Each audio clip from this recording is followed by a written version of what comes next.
Welcome to Where Are They Now?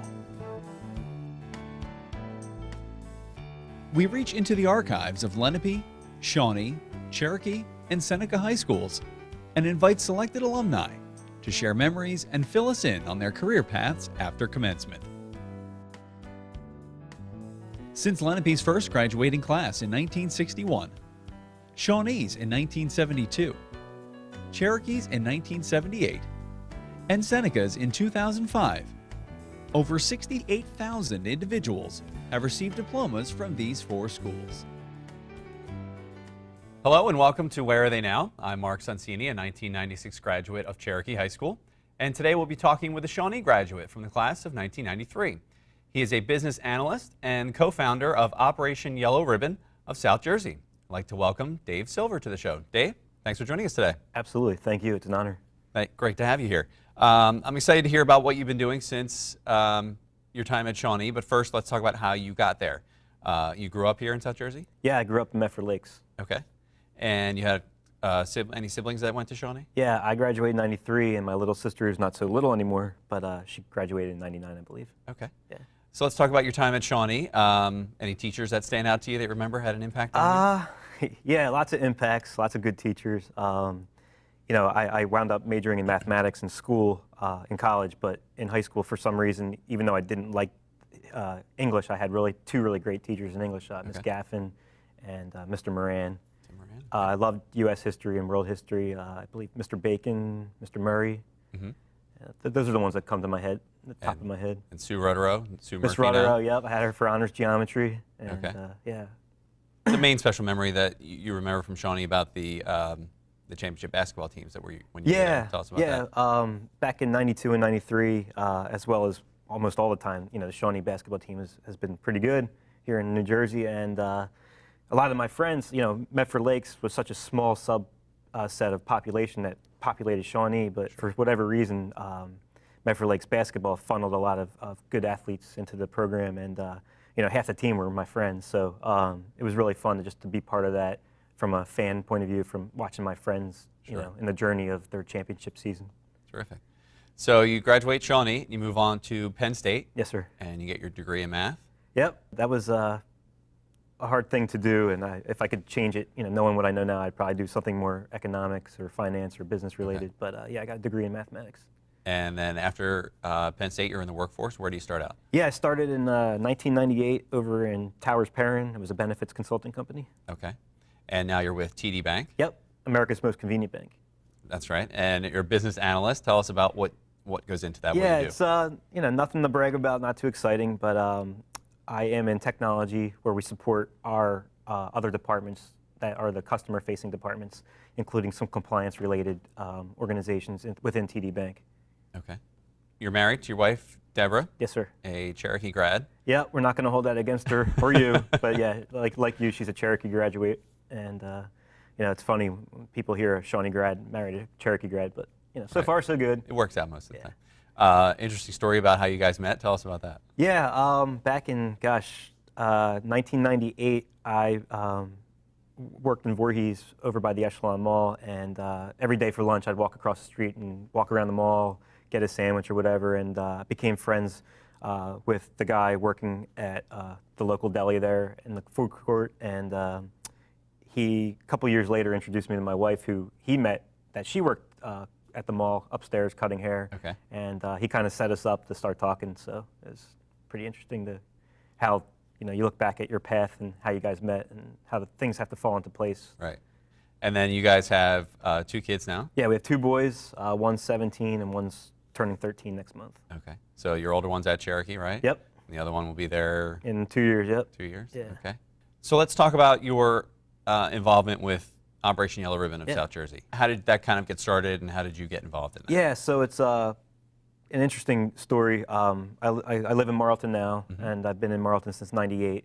And just by driving around running errands stuff back in the mid-2000s, I started seeing stuff about Yellow Ribbon Club and yellow ribbons and things in the paper, and I always wanted to know what it was. And at the same time, I personally was not happy about what we were doing over in the Middle East, and not to get political, but I was against going in, you know, I was okay with Afghanistan, but not happy about Iraq and taking our eye off Afghanistan. And I was worried about our U.S. service members and what they were, the sacrifices they were making, and their families too, back here at home, and what they were dealing with.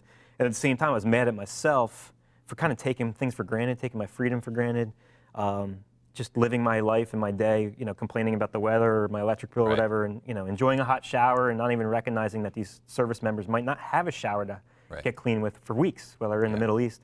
You realize what kind of first world problems we have. Yeah, exactly. You nailed it. And it just woke me up seeing these sacrifices. And then I ran into some volunteers of then the Yellow Ribbon Club and asked them what it was. And I said, oh, that sounds interesting. And they were nice enough to invite me out to talk to them and learn more about it. And I got involved with them and started volunteering for them. And the founders of the Yellow Ribbon Club basically taught me everything I know and everything I do. And they moved down south over 5 years ago now, I guess. And the volunteers that wanted to continue doing what we do now, we just rebranded ourselves and call ourselves Operation Yellow Ribbon. Okay.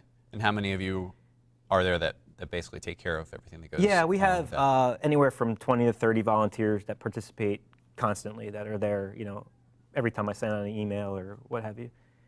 Are there other Yellow Ribbon clubs or Operation Yellow Ribbon in the area, or is this basically for South Jersey? And we're mutually exclusive from any other nonprofit. There are other organizations that send care packages all over the United States. North Jersey, there's one, Supplies for Soldiers. I'm sure there's other organizations that do welcome home greetings. We think we're the only one that does both. Okay. With the welcome home greetings, we partner with others to welcome home our South Jersey heroes, like rock stars. Okay. So we do that as well as send care packages to our troops in the Middle East. Okay. So let's talk about the first part of that, the welcome home. I think that's probably what most people see and maybe what most people think of when they hear about Operation Yellow Ribbon. Tell us what goes into that and how you set all that up and get it to come off so flawlessly as they usually look. Well, it's an amazing feeling when you get to welcome home a brave man or a brave woman who just got back from, say, 6 months, 9 months, 12 months of being in harm's way, away from their loved ones, away from the comforts of home. And we get them escorted with the Warriors Watch Riders motorcycle group and other motorcycles, and police cars and fire trucks are there. And, to see the look in their eyes when they get off that bike or out of the car and they see 300-400 people in the streets waving flags and cheering welcome home or something like that, it's the most powerful thing in the world to feel. And I get to do it, and it's like, you just get, awesome. They never get old, and your arm hairs, get the chills. But organizing them, we have it down to a science. We work with the families to surprise our hero coming home. Hopefully a surprise. A couple times it hasn't worked out as a surprise, but they find out. But we actually had a Shawnee grad who called me from Afghanistan wanting to surprise his wife. At the same time, his wife and I were in cahoots to surprise him. So it was like the devil on one shoulder and the angel on the other. And I'm like, what do I do? But I think we got them both, kind of. But yeah, so it's a couple phone calls, some emails, and some coordination with local first responders, and the Warriors Watch Riders and motorcycle group, and then whatever town it's in. Okay. Have you ever had to change plans at the last minute? Oh, like somebody's supposed to come home and they don't, or they come home early? Or? A Shawnee kid come home in December, where we were supposed to do his welcome home right from the Philadelphia airport straight to Southampton, where his fiance's family lived. Okay. And his flight kept changing with the weather, and it was like it changed like 9 times, and we had to stand down, which means we rescheduled it. Right. And then we had it on a Sunday when he was already home, and just his friends took him out for wings, and then we got him escorted back. So it was pretty cool. Yeah. And then let's talk about the other aspect of what you do with the care packages. Yeah. Tell us what goes involved with that, what you send and all that. So the majority of our volunteer work, besides the welcome home greetings, we do large care packages to really boost the morale of our brave men and women deployed to the Middle East, let them know they're not forgotten. And it's a lot of work. It's a lot of fundraising and collecting. We send everything you and I take for granted here at home. We can just walk into a Target or a ShopRite and get tasty cakes, Pringles, beef jerky, hygiene products. Female hygiene products are huge. I can't tell you how many times a week I get an email or a private message on Facebook from a brave woman over in the Middle East saying, "Hey, I'm tired of wearing Old Spice. Can you send me some pink deodorant? Some female hygiene products?" And I can't wait to get her a box and get it out. Right. So she has that, because no brave service member should go without the stuff they need. You know, and it happens. They're in remote bases, you know, in some little place in Afghanistan where they might not get supplies for a month at a time, and you know, so we send large care packages to show them that they're not forgotten. So how much of your time, like, do you spend an average week or month? Yeah. Working on these care packages and setting up the welcomes, and so my wife will tell you, my wife's answer is too much time. Okay. And my answer is not enough time, Right. because it's never enough for these men and women giving us our freedom to do this. But I would say on average 20 to 30 hours a week. It's all volunteer time between the computer stuff, the accounting stuff, the back and forth to the post office, back and forth dropping off and picking up items from schools, churches, synagogues, stuff like that. Okay. Now obviously this is nonprofit, so everything you get is by donation. Some of it's with supplies, some of it is monetary donations. Correct. Tell me about a couple of the big ways that you've gotten some significant money in the past. Absolutely. So yeah, we fundraise all year round, whether it's monetary donations where someone just PayPals us or writes us a check or hands us cash, or we have fundraiser events. We've been really blessed. The local community here in South Jersey is just amazing. I don't want to miss anybody, but just off the top of my head, are the supporters like the Ravitz Family ShopRites, Chick-fil-A. Each year, the last 3 years, Chick-fil-A has donated a ton of money. Just they run a holiday cookie program where if you buy a 6-pack, they give us $1. Okay. But last year, the most significant donation we ever received in one shot, we were awarded the Wawa Foundation Hero Award, which was a $50,000 award announced to us live on TV over on Independence Hall for the 4th of July. So that was just amazing. Fantastic. Yeah, great ride. And just the whole community here in South Jersey and all over the country really reaches out to us and how can I help? How can I help you send a package? And we get tons of donations and help. It's just all encompassing with everyone chipping in. And you got a donation from your favorite band at one point. Tell us about back that. in 2009, I wrote a letter to Pearl Jam, which is still my favorite band, and they're just a great band with their activism, not just their music and their lyrics, but they've been looking out for the little people all this time, and they still do. And I wrote to them and told them how they kind of inspired me a little bit to do more for our troops. They write a lot of songs that are pro-troops, and they're very pro-U.S. service member and pro-human, and they care about people that need help. And they sent us a nice check to keep us going back in 2009. It kind of kept us in business because at the time, the economy was, not doing so well, and it was really hard to get donations at the time. Right. People just didn't have jobs and they didn't have money to hand you, and their check showed up, and we were back in business and just kept rolling. That's awesome. So you get something for the club that you can pass on, and a little letter or something from Eddie Vedder or somebody from the band as memorabilia too, or? Yeah, I got stuff over the years. I've been pretty lucky, and nothing when that check came, nothing like that. But over the years, I've met members of the band, and I'm a pretty lucky guy. I've been blessed in so many ways, including with my fanatical enjoyment of Pearl Jam. Yeah.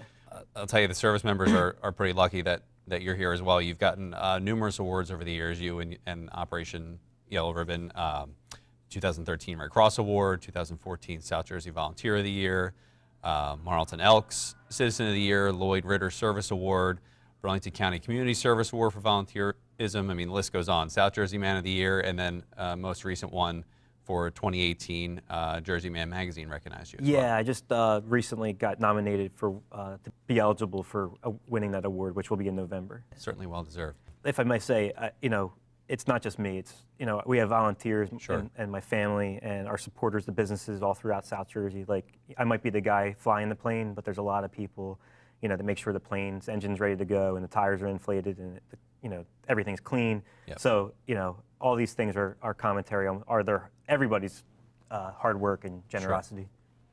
Sure. Yeah, obviously a ton of man hours go into everything that you guys do. Yeah. How can people get involved if they want to either volunteer their time or donate to it? How can they go about that? We're always looking for new blood, new hands, new sweat, new energy, and of course both monetary donations and the care package items, like we said, snacks and hygiene products. They can visit us on our website. They can just go to www.operationyellowribbon.org, and it'll take you right to our site. Hit contact us, and I can talk to you later then. But we love getting kids involved. We get schools involved, youth groups, Cub Scouts, Girl Scouts, churches, synagogues.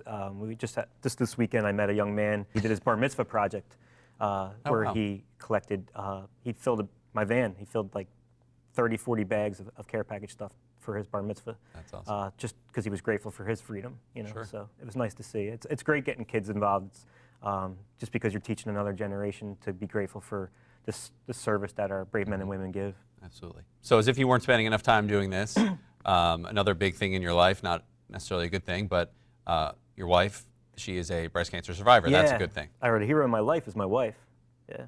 She, I think it's been 3 years now. She was diagnosed with breast cancer, stage 2B.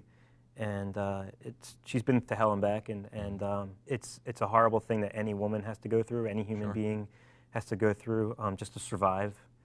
And she's still the most beautiful woman in the world and smiles every day. And we're a pink thing here for just to remind me of her. And she's helping others now. We have other friends and family members going through different types of cancer, and she's there for them. And it's just she's an amazing woman. She's a force of nature, and it was just a terrible thing to go through between the chemo and the hospitalizations and the ER trips, but she's here standing and smiling, and she's not gonna, life is precious. That's the one lesson we learned through all this, and we're just visiting here. We don't know when it's gonna be taken from us, so make the best of it. Absolutely. And we're trying to teach our children that, when they get upset about something small, it's not worth it because you're wasting your breath. Right. There's bigger things going on. Yeah. Well, that's great. We're thankful that she's a survivor and thankful for all the work that you've done.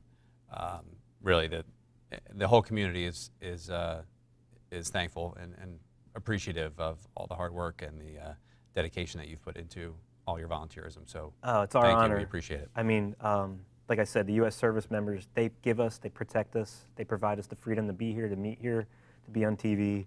The least we could do is remember them and show them that they're heroes to us. And it's like the yin and yang principle, right? You do a little bit and you see their response and they love it and they send you thank yous, tokens of appreciation. So you want to do more.